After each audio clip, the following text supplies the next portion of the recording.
नमस्कार प्यारे छात्रों, आप हैं Rajkumar Patel sir YouTube channel पर। और आज हम पढ़ रहे हैं कक्षा 8वीं का हिंदी विषय का संभावित प्रश्न पत्र सेट क्रमांक 1।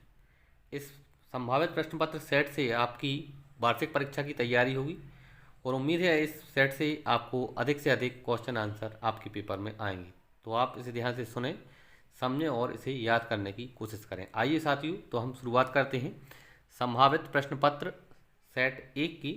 सबसे पहले हम आप देखेंगे यहाँ वस्तुनिष्ठ प्रश्न है। प्रश्न क्रमांक 1 से लेकर 5 तक के जो आपके प्रश्न हैं वो वस्तुनिष्ठ प्रश्न हैं, उनमें आपको विकल्प मिलेंगे। पहला प्रश्न है आत्म श्रद्धा क्यों आवश्यक है।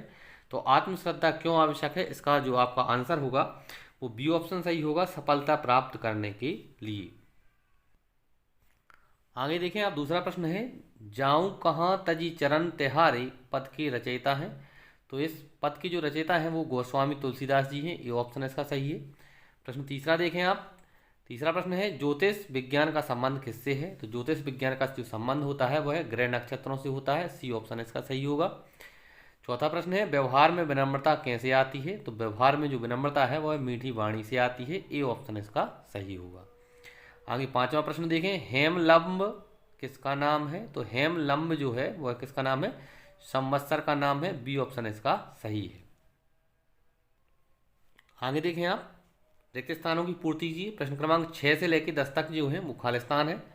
देखें आप, प्रश्न क्रमांक 6वां है कमल का पर्यायवाची खालिस्तान शब्द है। तो कमल का जो पर्यायवाची शब्द है वह नीरज होता है, खालिस्तान में हम लिखेंगे नीरज। 7वां प्रश्न देखें, राजनीतिक शब्द में खालिस्तान प्रत्यय है। तो राजनीतिक में एक प्रत्यय है, खालिस्तान में हम भरेंगे एक। तो 7वें प्रश्न का आंसर होगा एक प्रत्यय। 8वां प्रश्न है संसार रूपी शत्रु को खालिस्तान रथ पर सवार होकर जीता जा सकता है। तो संसार रूपी शत्रु को धर्म रथ पर सवार होकर जीता जा सकता है, खालिस्तान में भरेंगे हम धर्म। प्रश्न 9वां है संदीप के भाई का नाम खालिस्तान था। तो संदीप के भाई का नाम था कुलदीप, खालिस्तान में हम लिखेंगे कुलदीप। प्रश्न 10वां है जो मार्गदर्शन करता है उसे खालिस्तान कहते हैं। तो मार्गदर्शन करने वाले को मार्गदर्शक कहते हैं, हम 10वें खालिस्तान में भरेंगे मार्गदर्शक। आगे देखेंगे छात्रों आप, अति लघुत्तरीय प्रश्न है। प्रश्न क्रमांक 11 से लेकर 16 तक के जो प्रश्न है वो अति लघुत्तरीय प्रश्न है, जिसके उत्तर आपको स्वयं लिखना है। आपने यहाँ आईएमपी प्रश्न बताए हैं आपको संभावित प्रश्न, तो इनके उत्तर आप पाठ्यपुस्तक से आप खोजें, लिखें और इन्हें याद अवश्य करें। प्रश्न क्रमांक 11वां है जिस समाज में कला का स्थान नहीं है वह कैसा हो सकता है, यह 11वां प्रश्न है। 12वां देखें आप, विफलता मिलने पर भी हमें क्या करना चाहिए। 13वां प्रश्न है श्री राम के पराक्रम का मुख्य आधार क्या है। 14वां प्रश्न देखें, गीता का मर्म पाठ के अनुसार पंडित गौवर्ण ने राजपाट लेने से इनकार क्यों कर दिया। आगे देखेंगे आप, 15वां प्रश्न है डॉक्टर गौर को सर की उपाधि से क्यों विभूषित किया गया था। और 16वां प्रश्न है रस की परिभाषा देते हुए किन्हीं 4 रसों के नाम और उनके स्थायी भाव के नाम लिखिए। तो छात्रों आपको यहाँ रस की परिभाषा लिखनी है, किन्हीं 4 रसों के नाम लिखने हैं और उनके स्थायी भाव के नाम लिखने हैं।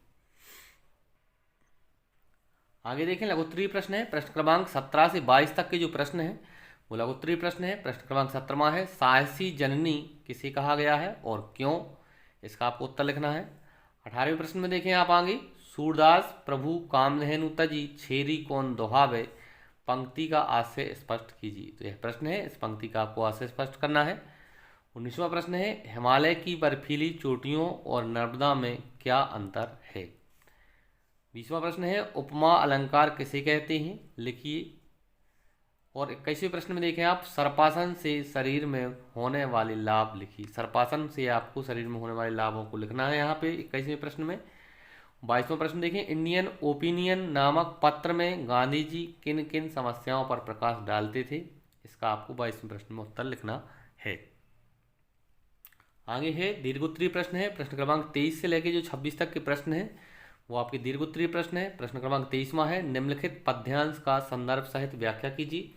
यहाँ एक पद्यांश दिया है, आपको उसका संदर्भ लिखना है और अर्थ लिखना है, व्याख्या लिखनी है। जाऊं कहाँ तजी चरण तिहारे, काको नाम पतित पावन, जग के ही अति दीन प्यारे, कौन देव बराय बिरद हित, हटी हटी अधम उधारे, खग मृग व्याध पशान बिटप जड़, पवन कवन सुर तारे, देव दनुज मुनि नाग मनुज सब माया विबस विचारे, तिनके हाथ दास तुलसी प्रभु कहाँ अपन अपाऊ हार।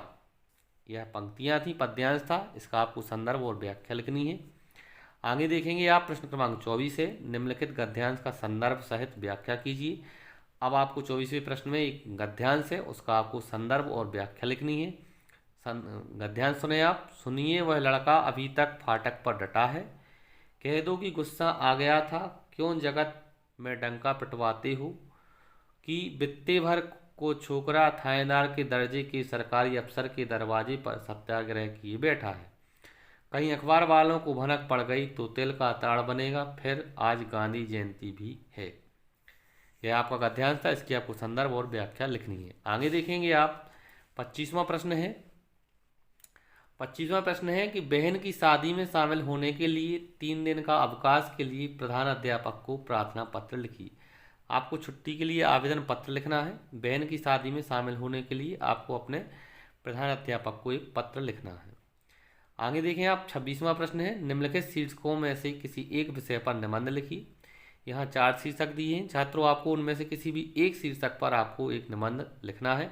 शीर्षक हैं प्रदूषित होते जल स्रोत, पुस्तकालय का महत्व और जीवन में खेलों का महत्व। इनमें से कोई भी आप एक विषय पर निबंध लिख सकते हैं। इस तरह से छात्रों आज इस वीडियो के माध्यम से आपको हमने संभावित प्रश्न पत्र सेट क्रमांक 1 हिंदी विषय का कक्षा 8वीं का आपको हमने हल करवाया। उम्मीद है आपको यह वीडियो अच्छा लगेगा। अगर आपको वीडियो अच्छा लगे तो आप चैनल को सब्सक्राइब करें और वीडियो को लाइक करें। धन्यवाद छात्रों। जय हिंद, वंदे मातरम।